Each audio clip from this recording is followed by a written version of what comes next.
Olá a todos, sejam muito bem-vindos. Estamos iniciando mais uma aula e na aula de hoje nós queremos dar início ao estudo da calorimetria. Vamos continuar a partir das aulas que nós estamos ministrando, a sequência de videoaulas que temos trabalhado com vocês sobre calor e temperatura. Na aula de hoje, ficaremos especificamente abordando os temas capacidade térmica, calor específico, quantidade de calor sensível e latente. Vamos lá?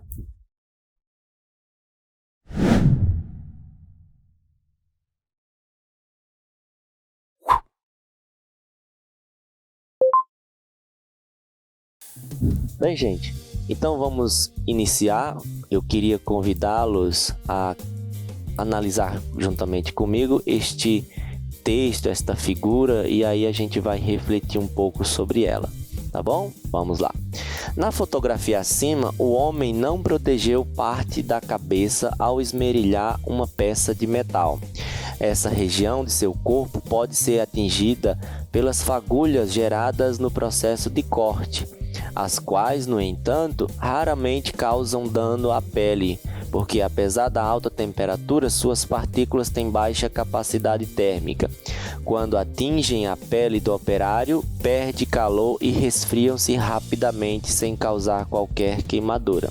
Eu acredito que nós já vimos, ou alguns de nós já até tocou, deixou-se ser tocado por essas pequenas fagulhas e percebeu que não causam grandes danos.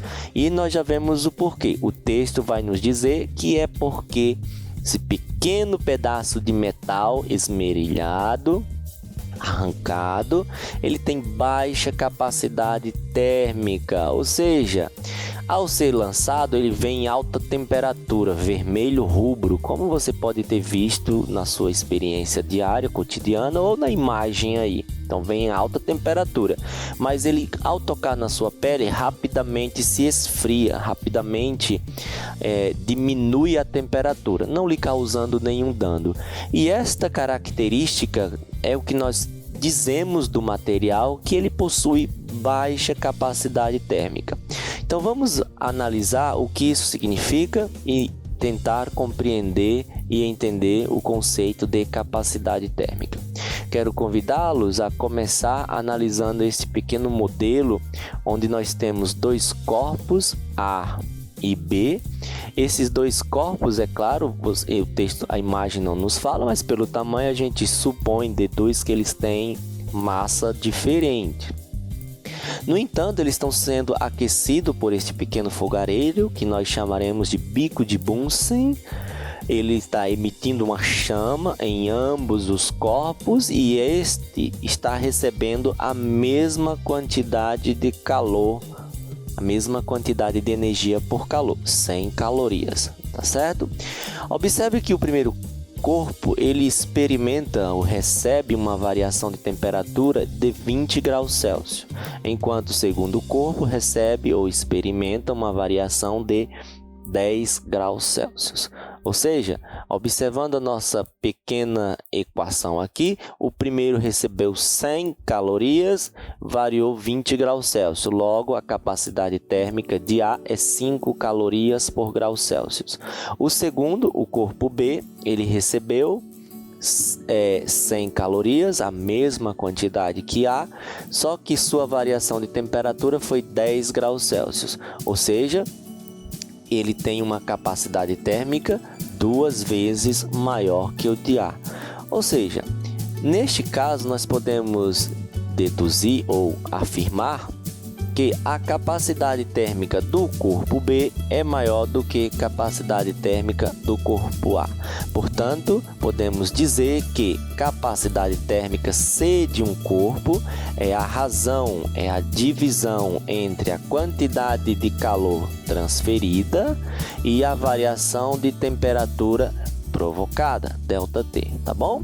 Desta equação, nós obtemos ou resulta a equação fundamental da calorimetria, que nós iremos abordar mais detalhadamente agora em diante.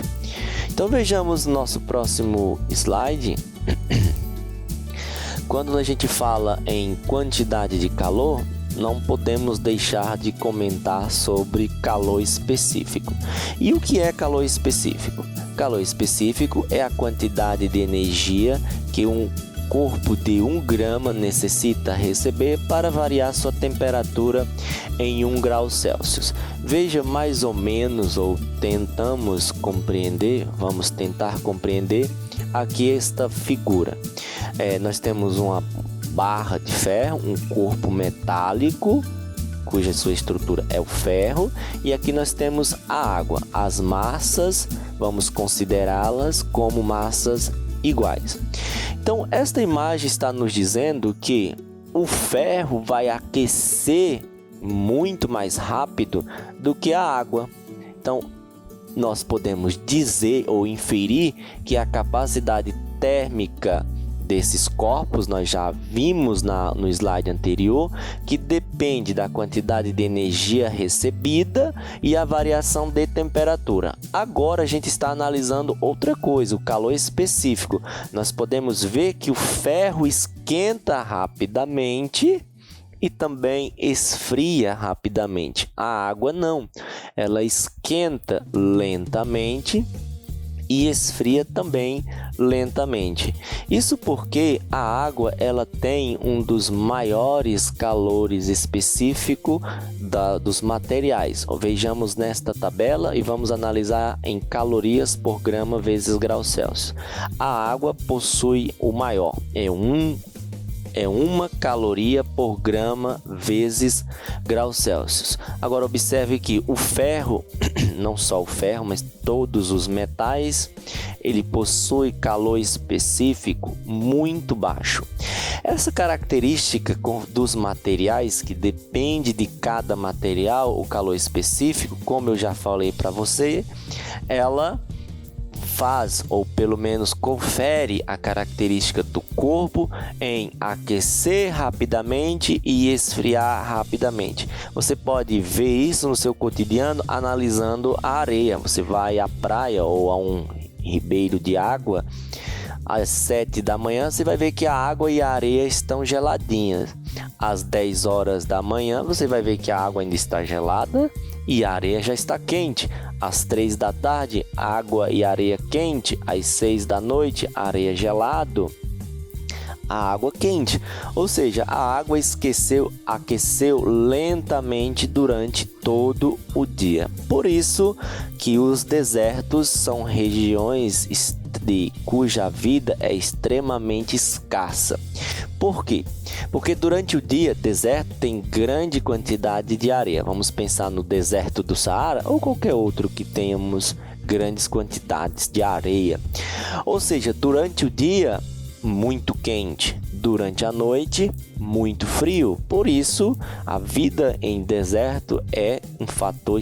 Nós temos fatores extremamente limitantes. Além da variação brusca de temperatura, a umidade relativa do ar que é baixa, tá bom? Então aí nós analisamos agora 2 características, o calor específico, só um momento. Nós analisamos 2 características, o calor específico e a capacidade térmica dos materiais. Então vamos ver agora um pouquinho sobre o processo de transferência de calor. Nós já abordamos em aulas anteriores que calor, um corpo em si não possui calor. Calor é o conceito dado ao processo de transferência de energia entre corpos que se encontram em temperaturas diferentes, e este sempre vai fluir do corpo de maior temperatura para o corpo de menor temperatura, tá certo? Então, vejamos só.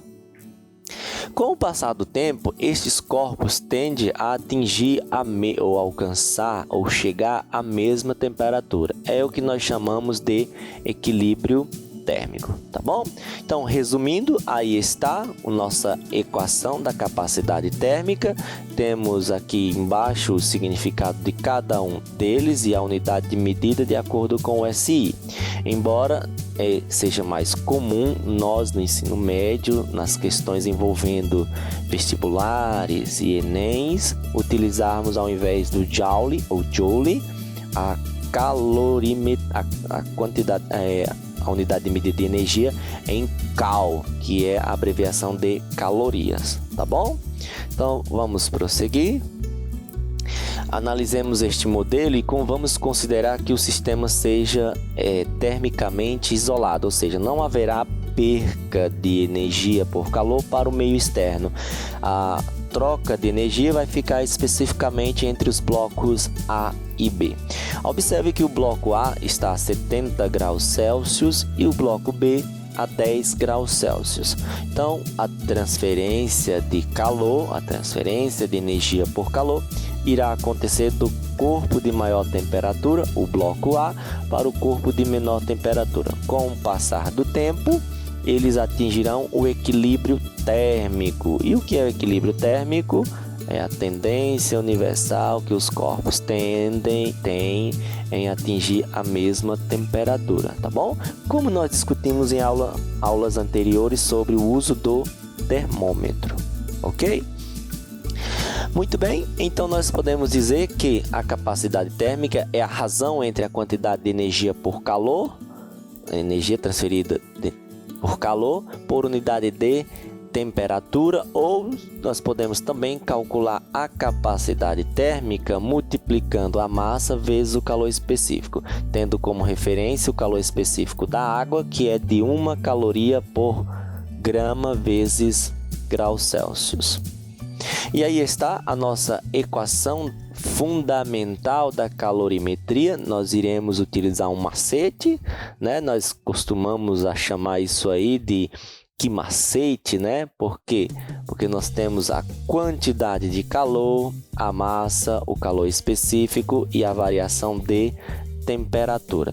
Então, eis aí a equação fundamental da calorimetria, que nós utilizaremos ela sempre quando a troca de calor for sensível. Daqui a pouco nós vamos detalhar melhor isto, tá bom? Então, se um corpo recebe calor, imagine uma panela no fogo, todo corpo que recebe calor, quantidade de calor maior que zero, nós dizemos que a variação de temperatura é maior que zero, ou seja, aumenta. Pense numa panela de água, uma panela com água no fogo, ela está recebendo calor, sua temperatura vai aumentar. E sempre que um corpo perde calor, pense na mesma panela de água levada ao congelador. Ela vai perder calor, neste caso, sua temperatura, a variação de temperatura vai ser negativa, a temperatura vai diminuir, tá bom? São circunstâncias simples do nosso dia a dia que a gente pode utilizar para memorizar estas situações. O ideal seria compreender, aprendermos, não é isso? Muito bem. Aí está nesta tabelinha algumas das grandezas que nós acabamos de abordar: a quantidade de calor, a massa, o calor específico, a capacidade térmica, a variação de temperatura e suas respectivas unidades de medidas mais usadas. Usualmente a gente utiliza a caloria, o grama, a caloria por grama vezes graus Celsius, caloria por graus Celsius, graus Celsius. No Sistema Internacional de Unidades de Medida, eis aqui os que são mais comum de se utilizar. Muito bem? Então, gente, quando a gente fala em trocas de calor sensível, que eu falei que nós abordaríamos mais adiante, não há como nós deixarmos de comentar os estados físicos da matéria sólido, líquido e gasoso. Então vamos analisar algumas destas substâncias. Nesta imagem nós temos neve, gelo ou a matéria no estado sólido, a água no estado líquido e também a água no estado gasoso, não é isso? Então vamos ver um pouquinho sobre a rede cristalina ou retículo cristalino. O que nós chamamos de retículo cristalino? Nada mais é que a grade de interação entre os íons da molécula. Imagine aí esses átomos, a interação entre eles. Então veja a característica desta grade do retículo cristalino, da interação entre os íons da molécula no estado sólido, na fase sólida. Então, esta fase ela tem forma e volume bem definido, suas partículas estão próximas umas das outras e as partículas têm um grau de liberdade restrita ao movimento, ou seja, elas estão mais presas, menos livres para se mover. A fase sólida, eu acho que esse grau de liberdade dá para a gente entender o que seja isso nesta, vamos chamar assim, grau de liberdade para o ensino médio, o movimento entre estas moléculas, tá bom? Então, vejamos agora na fase líquida. Veja as características. O volume é bem definido, a forma da massa líquida é a mesma do recipiente, ele assume a forma do recipiente e as partículas podem se mover, mas mantém uma distância fixa entre elas. O grau de liberdade das partículas ele é menos restrito ainda assim, mas no entanto ela permite a vibração, ele permite o giro, a rotação e é claro pode sair de uma posição, o que o nosso texto está chamando de movimento de translação, tá bom?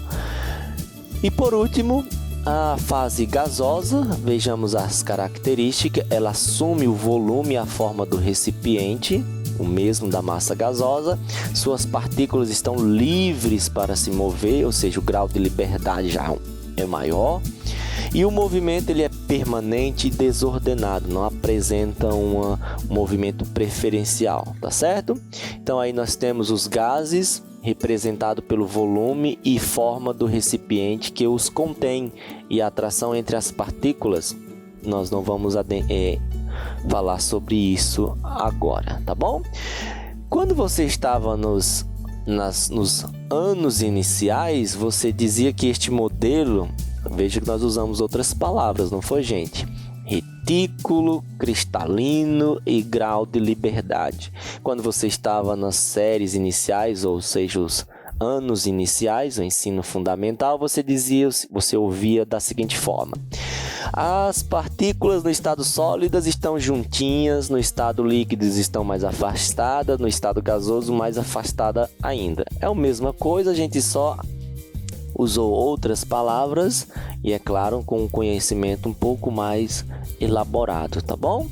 Então, vamos falar agora sobre isso, mas especificamente agora diferenciando quando um corpo recebe e perde calor no que nós chamamos de sensível e calor latente. Vamos analisar aí as três fases: sólida, líquida e gasosa. E antes de fazermos isso, nós já demos um macete para a quantidade de calor sensível, não é isso? Estão lembrados da nossa equação? Que macete, não é isso? Quantidade de calor é igual a massa vezes o calor específico vezes a variação de temperatura. Geralmente eu gosto de escrever para os alunos, ao invés da letra grega θ, escrevo T de temperatura. Que macete? MC delta T. Já quando nós falamos em quantidade de calor latente, nós usamos o QMOL, M vezes L. Agora, por que a gente chama isso de quantidade de calor latente? É melhor nós fazermos isso analisando a curva de aquecimento ou de resfriamento, tanto faz. Eu escolhi aqui a curva de aquecimento, já fiz para a gente ganhar tempo um resumo esquemático. Então vamos analisar. O nosso gráfico, nós temos o eixo na vertical, o eixo da temperatura, e temos na horizontal o eixo da quantidade de calor. Imaginemos uma pequena porção de gelo que esteja a menos 50 graus Celsius. Quando você tira, por exemplo, Ela, para estar essa temperatura, deveria ser tirada do Polo Norte, né? Mas é só para a gente compreender.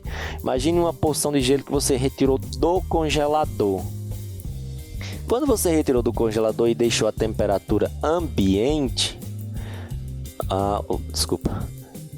deixou a temperatura ambiente, o que aconteceu? Ele vai aumentar a sua temperatura até 0 grau. E aqui não vai mais sair até que toda a fase sólida, até que todo o pedaço, o material derreta. Então, de menos 50 até 0, houve uma variação de temperatura. Neste caso, nós dizemos que a quantidade de calor é sensível. E por que é sensível? Porque a menor quantidade de energia que ele ganhar ou perder, haverá variação de temperatura. Neste caso, você tirou o gelo do congelador, ele está ganhando energia. Porque nós vimos que o corpo, a energia, o calor, a transferência, sempre ocorre do corpo de maior temperatura para o de menor temperatura. Você tem uma porção de gelo, então o meio ambiente vai trocar energia, vai ceder, este vai receber, sua temperatura vai aumentar. Por isso nós temos esta variação de temperatura de menos 50 até 0 grau.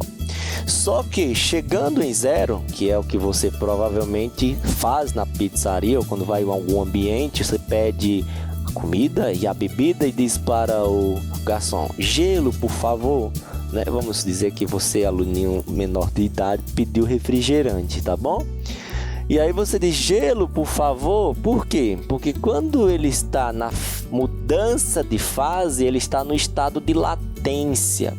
Por que latência? Porque ele fica recebendo energia, mas a temperatura não varia, fica sempre a mesma. Por isso você diz que o estado é de latência, calor latente.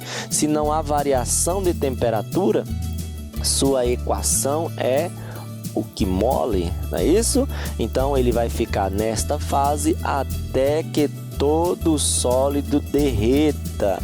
Quando passar a fusão, ou seja, a passagem do estado sólido para líquido, aí haverá o seguinte: ele vai ficar no seu estado de sensibilidade. Por quê? Porque a menor quantidade de energia que ele receber, sua temperatura irá variar. Por isso que você diz calor sensível. Isso vai acontecer de 0 até 100, a variação de temperatura. Quando chegou aqui, que é o caso que você verifica em sua casa, a panela de água contendo água começou a ferver. Aí mamãe diz: deixe mais um pouquinho para que aumente mais a temperatura. Isso é um ledo engano, tá bom, gente?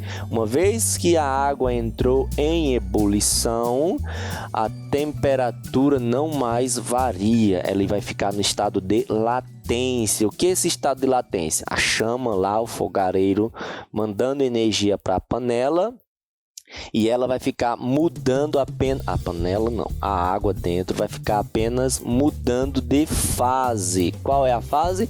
Passagem do estado líquido para gasoso. A gente vai falar gasoso, né? Mas é vapor. Estado líquido, de estado líquido para gasoso, o que nós chamamos de ebulição. E não sai desta temperatura até que todo líquido evapore. Então aí está, gente, a nossa curva de aquecimento. E aqui embaixo nós temos um resumo esquemático sobre o calor latente de: se na fusão ele tem um valor, se na vaporização ele tem outro valor, tá bom? E eu já coloquei também os valores para a curva de resfriamento. Não vamos abordar por enquanto. Então ficamos com este resumo.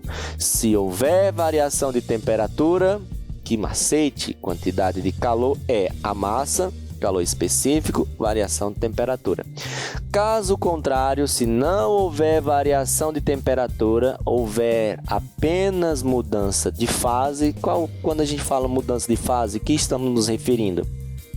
sólido para líquido, líquido para gasoso. Se houver apenas mudança de fase, então nós teremos o que mole, quantidade de calor, é a massa vezes o calor latente de fusão ou vaporização. Tá bom, gente? Bom, pessoal, é isso. Nós vamos ficando por aqui. Eu quero dizer para você acompanhar a nossa atividade que, se você estiver acompanhando pelo YouTube, vai estar aí na descrição. Se você estiver acompanhando pela plataforma, vai estar anexada à plataforma. Realize a atividade e tenham todos um bom desempenho e uma boa aprendizagem. Um abraço a todos. Obrigado por ter ficado até aqui. Tchau, gente. Até o nosso próximo encontro.